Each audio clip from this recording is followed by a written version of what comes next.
Efésios capítulo 3, versículos 20 e 21. Eu lerei uma vez, depois a igreja lerá a segunda vez comigo. Ora, aquele que é poderoso para fazer infinitamente mais do que tudo quanto pedimos ou pensamos, conforme o seu poder que opera em nós. A ele seja a glória na igreja e em Cristo Jesus, por todas as gerações e para todos sempre. Amém. Todos juntos leiamos. Ora, aquele que é poderoso para fazer infinitamente mais do que tudo quanto pedimos ou pensamos, conforme o seu poder que opera em nós, a ele seja a glória na igreja e em Cristo Jesus, por todas as gerações, para todos sempre. Amém. Pai, nós concordamos com a oração de Raul. Não me deixe atrapalhar a tua palavra. Que o teu Espírito fale poderosamente ao nosso coração. Em nome de Jesus. Amém. A igreja pode sentar-se.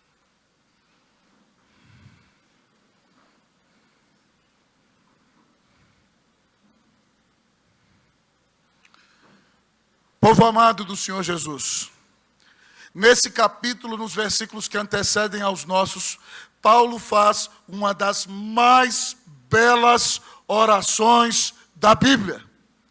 Ele ora pelos Efésios, mas essa oração bem pode ser feita por nós. Quando ele, preso em Roma, escreve essa carta para as igrejas da região de Éfeso, incluindo também todas aquelas outras 6 igrejas do Apocalipse, mas principalmente a igreja de Éfeso, ele faz uma oração maravilhosa por aquelas ovelhas, no capítulo 3, a partir do versículo 14. Ele diz que por essa causa ele se colocava de joelhos diante do Pai. E ele diz que o Pai toma o nome de toda a família, tanto no céu como na terra. Ele é o Pai dos irmãos que já estão lá na glória e de nós que estamos aqui. E ele pede o seguinte, porque segundo a riqueza da glória de Deus, que ele nos conceda que sejamos fortalecidos com poder, mediante o seu Espírito no homem interior. Paulo ora para que o poder do Espírito Santo atue no nosso íntimo, no mais profundo do nosso ser. Que o poder de Deus impacte a nossa vida, para que nós tenhamos comunhão íntima com o Senhor. E ele diz que o Espírito Santo, agindo assim, habitaria Cristo no nosso coração pela fé. E nós estaríamos enraizados e alicerçados em amor. E ele mostra qual o propósito disso, para compreendermos com todos os crentes de todos os tempos a largura, o comprimento, a altura e a profundidade, e conhecermos o amor de Cristo, que excede todo o entendimento, para que nós sejamos tomados de toda a plenitude de Deus. Paulo ora para que o Espírito Santo opere em nós, para que ele traga restauração na sua alma, ressurreição na sua alma, para que Cristo habite em você, para que você conheça profundamente a Cristo, conforme a largura, o comprimento, a altura, a profundidade do Senhor Jesus, de maneira que o amor de Cristo, que vai além de toda a nossa capacidade de entendimento, diz o texto, tome a nossa vida e nós sejamos cheios, plenos da pessoa maravilhosa e bendita do Espírito Santo de Deus. E ao pedir isso, nos últimos 2 versículos, Paulo dá a razão pela qual ele pede isso.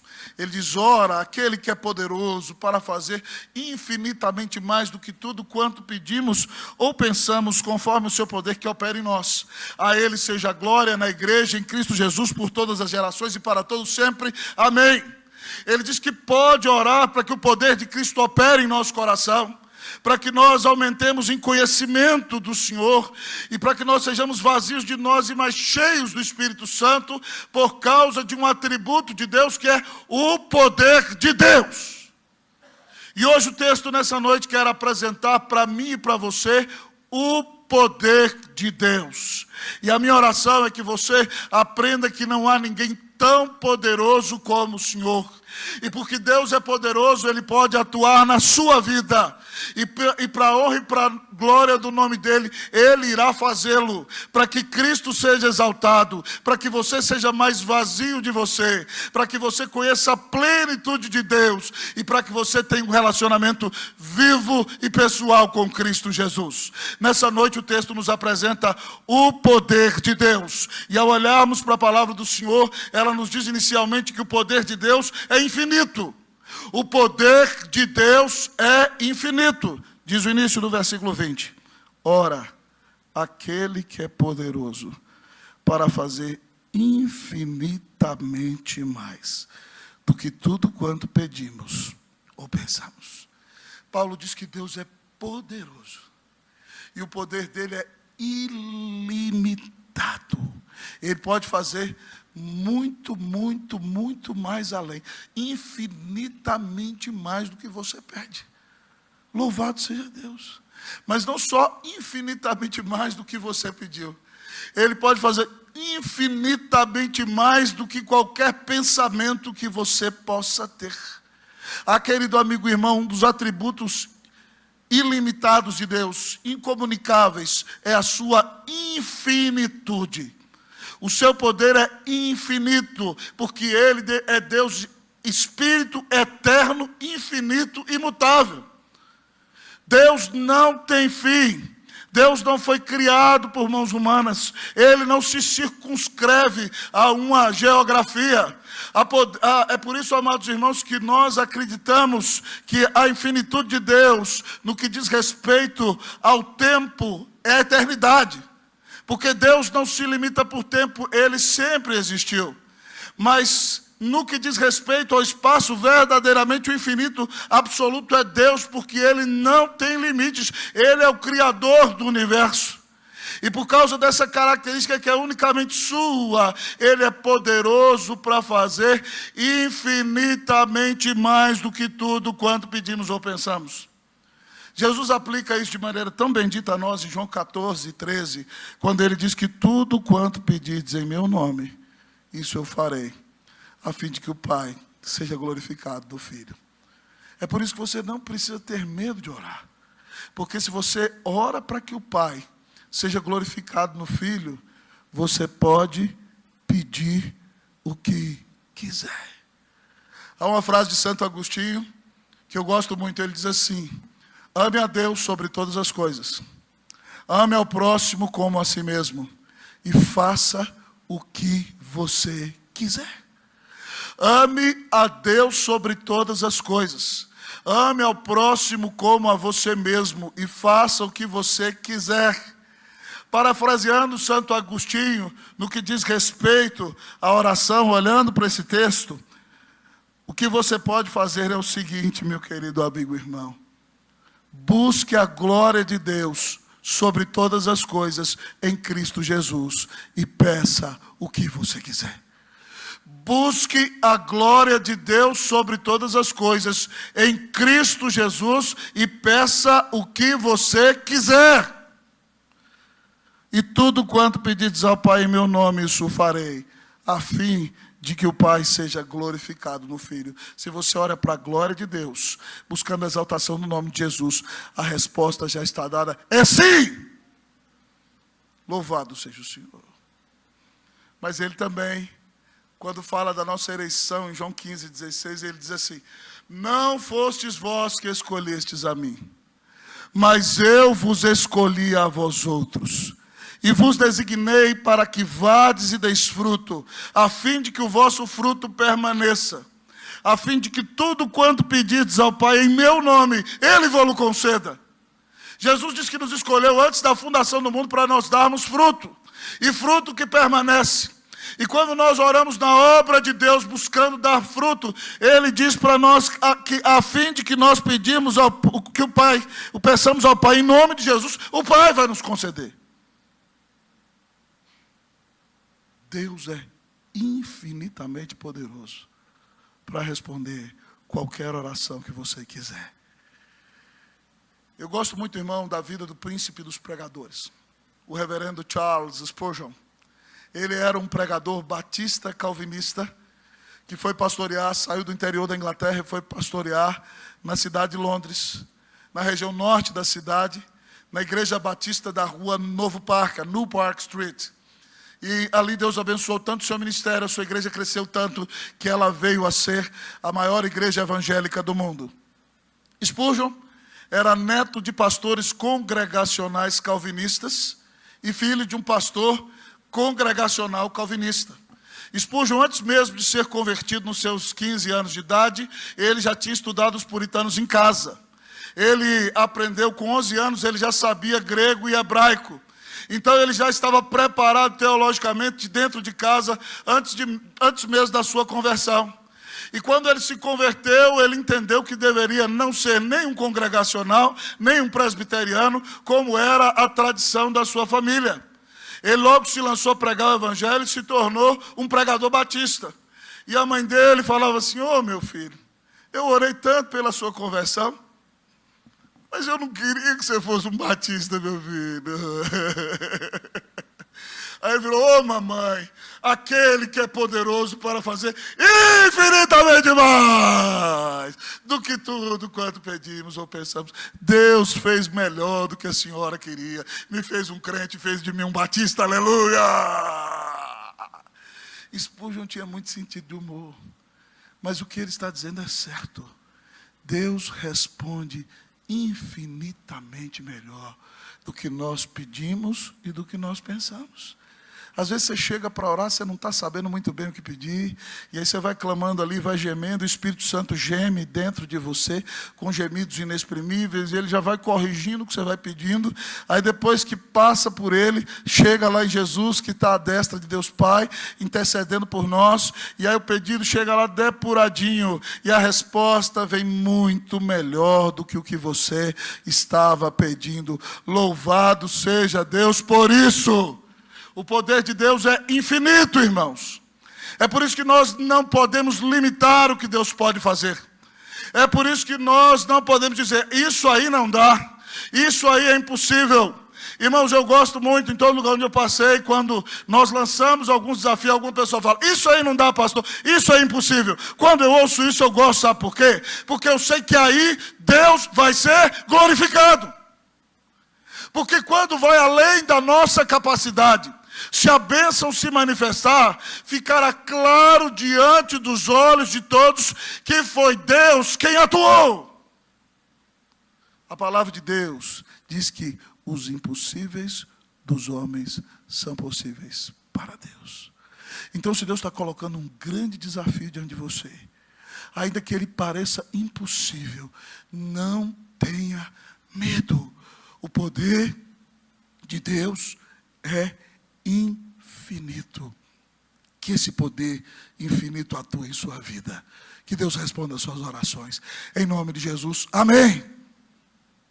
Mas olhando para a palavra do Senhor nessa noite, ela nos apresenta o poder de Deus. E além de dizer que o poder de Deus é infinito, o texto diz que o poder de Deus é atuante. O poder de Deus é atuante. Versículo de número 20. Ora, aquele que é poderoso para fazer infinitamente mais do que tudo quanto pedimos ou pensamos, conforme o seu poder que opera em nós. Conforme o seu poder que opera em nós. É para ficar perplexo. Aquele poder que diz assim, ó: haja luz. E a luz apareceu do nada. Junte-se a água, junte-se a terra, nasçam árvores, animais. Esse poder infinito atua em você. É isso que o texto está dizendo. Esse poder opera em nós. Quando você é convertido, é isso que acontece, sabia? É uma ressurreição. Você estava morto espiritualmente. E nós pregamos a palavra, o Espírito Santo sopra a nova vida em você e abre os seus olhos. E você crê em Cristo Jesus e você ressuscita. A Bíblia chama isso de novo nascimento. Você nasce de novo. É o poder que criou todas as coisas, operando poderosamente em você. Jesus, quando conta essa lição em João 3, de 6 a 8, ele deixa um grande mestre em teologia, Nicodemos, perplexo. Ele diz: o que é nascido da carne é carne, o que é nascido do Espírito é Espírito. Não te admire de que eu te diga, Nicodemos, que você precisa nascer de novo. O vento sopra onde quer, ouves a sua voz, mas não sabes de onde vem nem para onde vai. Assim é todo aquele que é nascido do Espírito. Jesus diz para Nicodemos: Nicodemos, você tem que nascer de novo. Ele fala: como é que vai ser isso? Eu estou velho, vou virar menino, entrar na barriga da mamãe de novo. Jesus falou: não se preocupe com isso, que o que é nascido da carne é carne. O que é nascido do Espírito é Espírito. Ele diz para ele o seguinte: importa-vos nascer de novo. Ele diz que quem não nascer da água e do Espírito, irmão, isso aqui é maravilhoso, sabe por quê? Porque quem já viu o parto de uma mulher, eu já presenciei pelo menos 4 partos. Quando o bebê nasce, irmão, de repente rompe a bolsa e água. Todos nós nascemos da água. Mas para ser salvo, você não pode nascer só da água. Você tem que nascer da água e do Espírito. Ele diz: quem não nascer da água e do Espírito não pode entrar no reino de Deus. Não se assuste de que eu diga para você que você precisa nascer de novo. E aí ele apresenta uma metáfora maravilhosa, porque a palavra vento, tanto no grego como no hebraico, é a mesma palavra usada para espírito. E ele diz assim: o vento sopra onde quer. O Espírito Santo regenera quem quer. Ele é uma pessoa soberana. Você não sabe de onde vem nem para onde vai. Você não sabe quem o Espírito Santo vai salvar.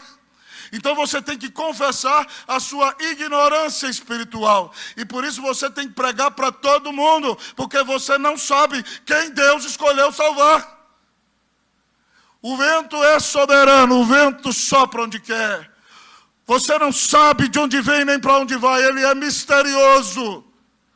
Mas você ouve a sua voz. E assim é todo aquele que é nascido do Espírito. Você consegue ver o Espírito Santo agindo na vida de uma pessoa. Alguns anos atrás, irmãos, reverendo Galo me levou para pregar na Cracolândia. E eu estava lá pregando na Cracolândia, e quando eu cheguei no projeto da prefeitura, que era o Atende, tinha lá 2 homens, um homem vestido de mulher e um outro parecendo um homem mesmo, se atracando, se agarrando no outro, um negócio feio. Quando eu comecei a pregar a palavra, irmão, eu falei dos nossos pecados, da nossa maldade, eles soltaram da mão do outro. E quando eu falei que Deus podia nos lançar no inferno, o outro foi para o outro lado, irmão. E quando naquela mensagem de 15 minutos nós falamos que Cristo era a solução para os nossos pecados, um daqueles que saiu para o outro lado estava se quebrantando e pedindo perdão a Deus naquele momento. Naquele momento. E quando eu falei que iria orar por aqueles que queriam Cristo, ele ali colocou a mão sobre o seu peito, pedindo a Deus que abençoasse a sua vida. E nosso pastor sempre me conta que, vez por outra, ele começa a pregar. Os homens chegam ali, daqui a pouco eles mudam de postura, vestem roupa de homem, começam a vestir roupa de crente, e a vida deles começa a ser transformada, porque eles creem em Cristo Jesus. Largam a droga, largam a prostituição, largam a vida contrária à natureza, porque o poder de Deus opera no coração do homem, quando o Espírito Santo age em sua vida. Mas o Espírito Santo não age na nossa vida só na nossa conversão. Ele continua agindo na nossa vida para que nós cresçamos em santificação. Para que nós abandonemos ao pecado e vivamos para Deus. É por isso que Paulo diz que o fruto do Espírito é amor, alegria, paz, longanimidade, benignidade, bondade, fidelidade, mansidão e domínio próprio. Nós temos que orar para que o Senhor nos esvazie de nós e nos encha do Espírito Santo, para que nós cresçamos em santificação e sejamos cada dia mais parecidos com Cristo Jesus. O poder de Deus opera em nós. Você não é mais escravo dos pecados de outrora. Você pode viver uma vida cheia do Espírito Santo. Você pode viver uma vida piedosa. Você pode ser moldado à imagem de Jesus. Você pode crescer espiritualmente, porque se você crê em Cristo, o Espírito Espírito de Deus habita em você. Mas esse poder maravilhoso do Senhor, além de ser poder para a nossa regeneração e poder para a nossa santificação, é poder para o nosso ministério, irmão. É poder para a nossa pregação. Jesus, antes de ser arrebatado aos céus, prometeu: mas recebereis poder, Atos 1:8, ao descer sobre vós o Espírito Santo, e sereis minhas testemunhas, tanto em Jerusalém, como em toda a Judeia e Samaria, e até os confins da terra. E estamos nós aqui mais de 2000 anos pregando, porque o poder do Espírito Santo atua sobre a igreja. Eu estou pregando agora, e creio que o Espírito Santo está falando poderosamente ao seu coração, te convencendo de pecado, te chamando a abandonar uma vida longe de Deus, te chamando a uma nova consagração, e desafiando você, para que você abra a sua boca e disponha a sua vida para que pessoas ouçam o Evangelho e sejam salvas pelo Senhor Jesus. O poder de Deus opera em você para que você faça a obra de Deus e seja uma bênção onde Ele te colocar. Louvado seja o nome do Senhor. O poder de Deus opera em nós. É inusitado, é para deixar-nos perplexos.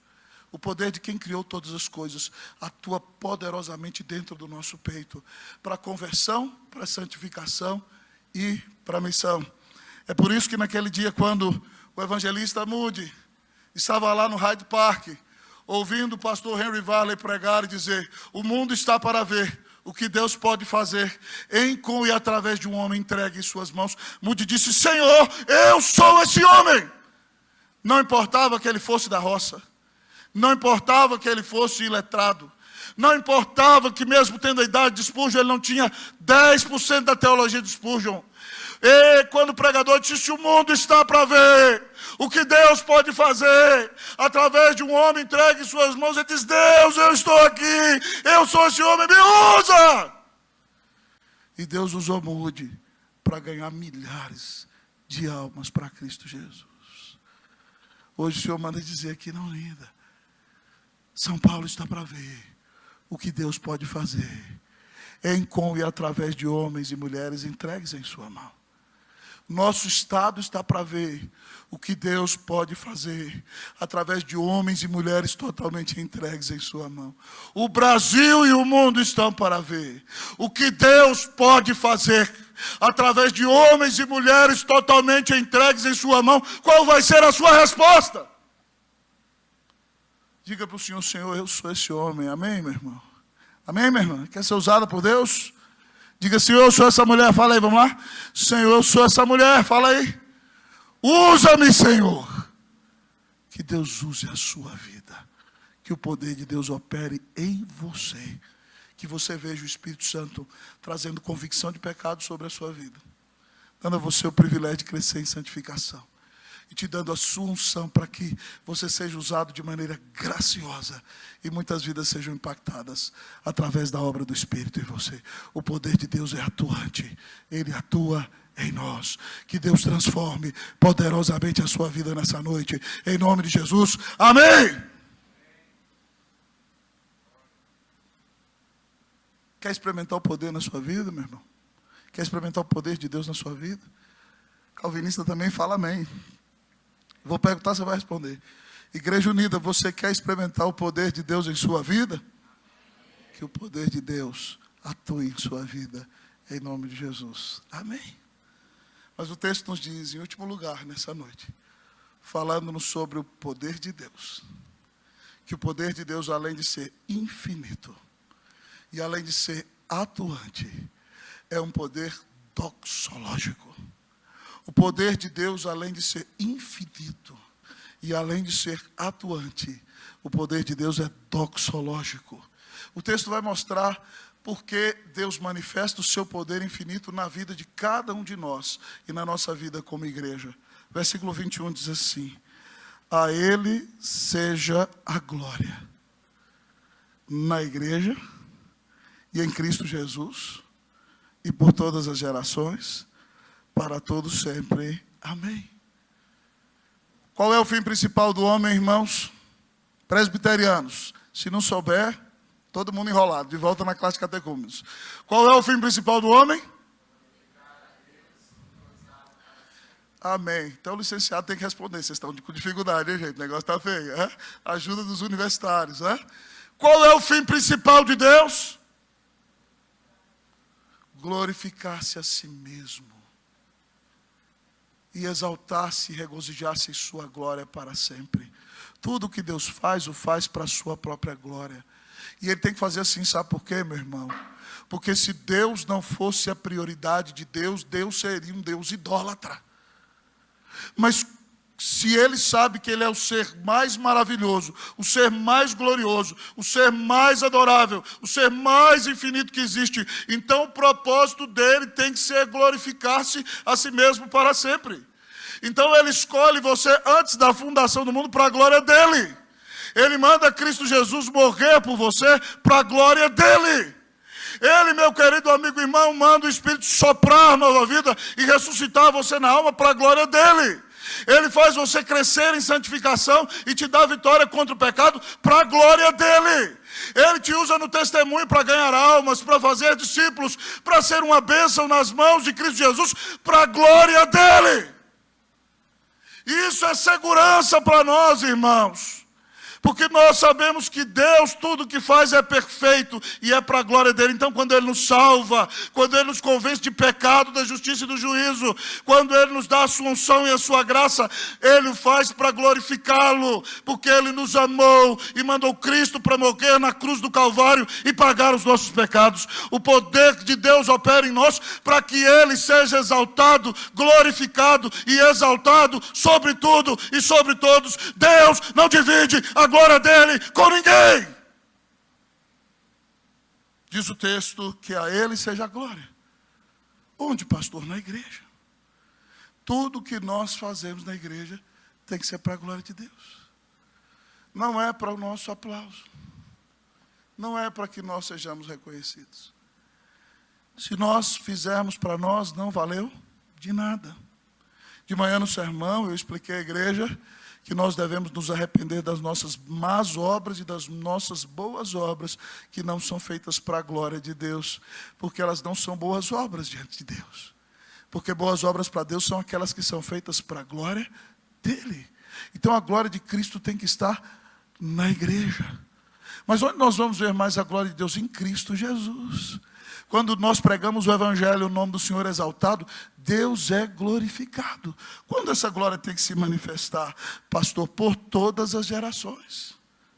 É na geração dos avós desta igreja, depois na geração dos filhos deles, depois na geração dos netos, dos pequenos, e depois na geração dos bisnetos, e de geração em geração, em geração em geração, em nossas famílias, Cristo tem que ser glorificado. Louvado seja o nome do Senhor. A Ele, pois, a glória na igreja, em Cristo Jesus, por todas as gerações. Esses dias lá em casa, a gente estava conversando, e Cleusa começou a contar para Isabelle uma história muito preciosa, porque Reverendo Alderino, um texto muito bonito, que escreve sobre a vida de Jonathan Edwards. Há mais de 20 anos atrás, ele comparou duas descendências dos Estados Unidos, de um homem que era um ímpio naqueles dias, e a descendência do reverendo Jonathan Edwards. E Cleusa estava contando para Isabelle que, por exemplo, na descendência do reverendo Jonathan Edwards, estava um vice-presidente dos Estados Unidos, pelo menos 3 senadores estavam ali. Ela contava que vários professores universitários, médicos, pregadores do Evangelho, gente que amava Jesus e que foi um instrumento para a igreja crescer durante séculos, vieram da descendência daquele pastor fiel que consagrou a sua família a Deus. E na geração daquele homem ímpio, muitas pessoas deprimidas, suicidas, que viveram longe de Deus, porque ele se considerava ateu e não creu no Senhor. Meus queridos irmãos, se nós glorificamos a Deus em nossa vida hoje, as nossas gerações aprenderão a glorificar a Deus. E os nossos filhos, os nossos bisnetos, os nossos netos vão marcar esse mundo e vão marcar a sociedade, vivendo para a glória de Deus, porque eles terão contemplado a glória do agir de Deus em nossa vida, em nossa casa e em nossa família. Que a glória de Deus se manifeste em você, no seu casamento, no seu filho, nos seus netos, nos seus bisnetos, de todas as gerações, para todos sempre. Amém! Que Cristo seja glorificado na igreja. Que Deus seja glorificado em Cristo. Que o Senhor seja glorificado em nossas famílias. Que Ele seja glorificado em nosso lar. Por todas as gerações, para todo sempre. Amém. Deus manifesta o poder dEle, irmão, para a glória dEle. Nós somos vasos de barro. Deus não vai dividir a glória dEle com ninguém. É por isso, irmãos, que nós temos que orar. Nós estamos pedindo a Deus uma grande intervenção. E queremos ver o poder de Deus atuando na Igreja Unida de São Paulo. Mas nós sabemos que Ele vai fazer isso para a honra e para a glória do nome de Jesus. Eu disse a vocês que amo muito o ministério do reverendo Charles Spurgeon. Houve um ano em que Spurgeon batizou 1000 pessoas em Londres. Um repórter de um dos principais jornais de Londres chegou e perguntou para Spurgeon o seguinte: pastor, qual é o segredo para batizar 1000 pessoas num ano? Ele falou: simples, o meu povo ora por mim. Mas, irmão, quando Deus faz a igreja crescer desse jeito, somente o nome dele é glorificado. Quando o ministério de Spurgeon explodiu em Londres, ele teve que alugar o maior auditório de Londres na época, o Surrey Garden. E era um edifício antigo, de madeira, com vários andares. E num domingo, Spurgeon estava pregando ali para 28.000 pessoas. E de repente um servo do inferno gritou: fogo, fogo, fogo, no meio do sermão de Spurgeon. O povo começou a correr, irmãos. Várias pessoas se machucaram. 5 pessoas morreram pisoteadas. E Spurgeon saiu dali deprimido. Ele foi difamado nos jornais. Ele começou a sofrer de gota reumática, doença da qual morreu. Foi tremendamente usado por Deus. Mas limitado, frágil como nós, muitas vezes tinha depressão profunda. E isso é para que nós vejamos que quando o poder de Deus atua na vida de um homem, ainda que ele seja usado, esse homem é vaso de barro. Ele é limitado. A glória sempre é de Deus. É por isso, irmão, que eu peço a Deus de joelhos: Senhor, por favor, eu não quero nunca estar na tua frente, porque eu sei que Deus não divide a glória dele com ninguém. A melhor posição para nós é uma posição de joelhos, onde nós estamos com a cara no pó e buscando a glória do nosso Deus. Porque quando Deus atua na sua vida e você abandona um pecado e cresce em santificação, não é porque você é bom, é porque a graça de Deus operou poderosamente em você. Quando você que andava a passos largos para o inferno, e Jesus estendeu a mão dele para você, e você foi convertido, e agora você tem uma vida piedosa, não é porque você é melhor do que os outros, foi a graça de Deus que te ressuscitou na alma, a glória de Deus não é sua. Quando Deus nos usa poderosamente para pregar a palavra, irmãos, e alcançar pessoas, famílias, cidades, nos nossos ministérios, nos nossos PGs, na pregação da palavra, quando Deus opera assim, a glória é toda de Deus, irmão, não é nossa. Porque se fosse por nós, nós já estaríamos no inferno. Mas Deus gosta de usar as coisas loucas do mundo para envergonhar as sábias. Deus gosta de se glorificar em gente pequenina como nós, para que quando o poder dele se manifeste, fique claro que não foi por nossa causa, mas foi por causa do seu infinito amor, por causa do seu infinito poder, por causa de sua grande glória, por causa de sua incomparável graça. Toda a glória deve ser dada única e exclusivamente ao Senhor. Que na sua vida Deus seja glorificado, amém, meu irmão? Que no seu casamento Deus seja glorificado. Que em tudo que você faz Deus seja glorificado. E que você adote para si o lema de Calvino que dizia: quando as coisas dão errado, o culpado sou eu. Quando tudo dá certo, a glória é de Deus. Quando tudo dá errado, o culpado sou eu. Quando tudo dá certo, a glória é de Deus. O poder de Deus é infinito, é atuante, é doxológico. Eu oro, irmão, para que Deus abra os céus e desça, para que você perceba o Senhor Jesus caminhando no meio dessa igreja. Eu oro para que o Espírito Santo traga grande convicção de pecado e arrependimento ao seu coração. Eu oro por uma grande mudança de Deus em você. Eu oro para que você, como Paulo disse aqui anteriormente no texto, experimente o poder de Deus atuando no seu coração.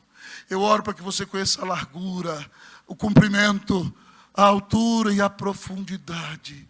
E o poder de Cristo ressuscitador atue em você, para que você conheça mais e mais do amor de Deus e seja vazio de si mesmo e experimente o poder da ressurreição de Cristo em você.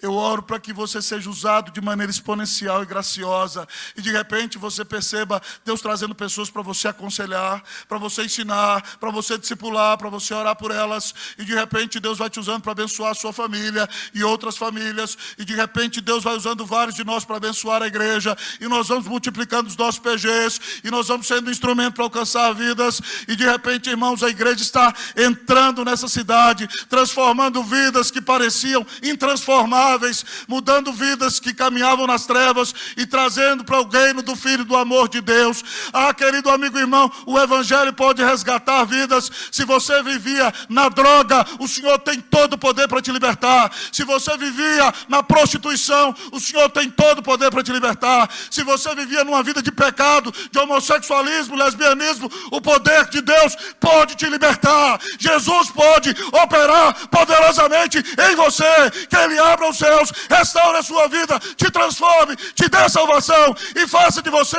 uma bênção maravilhosa. Que Deus te visite com o seu poder, em nome de Jesus, para a glória de Jesus. Amém.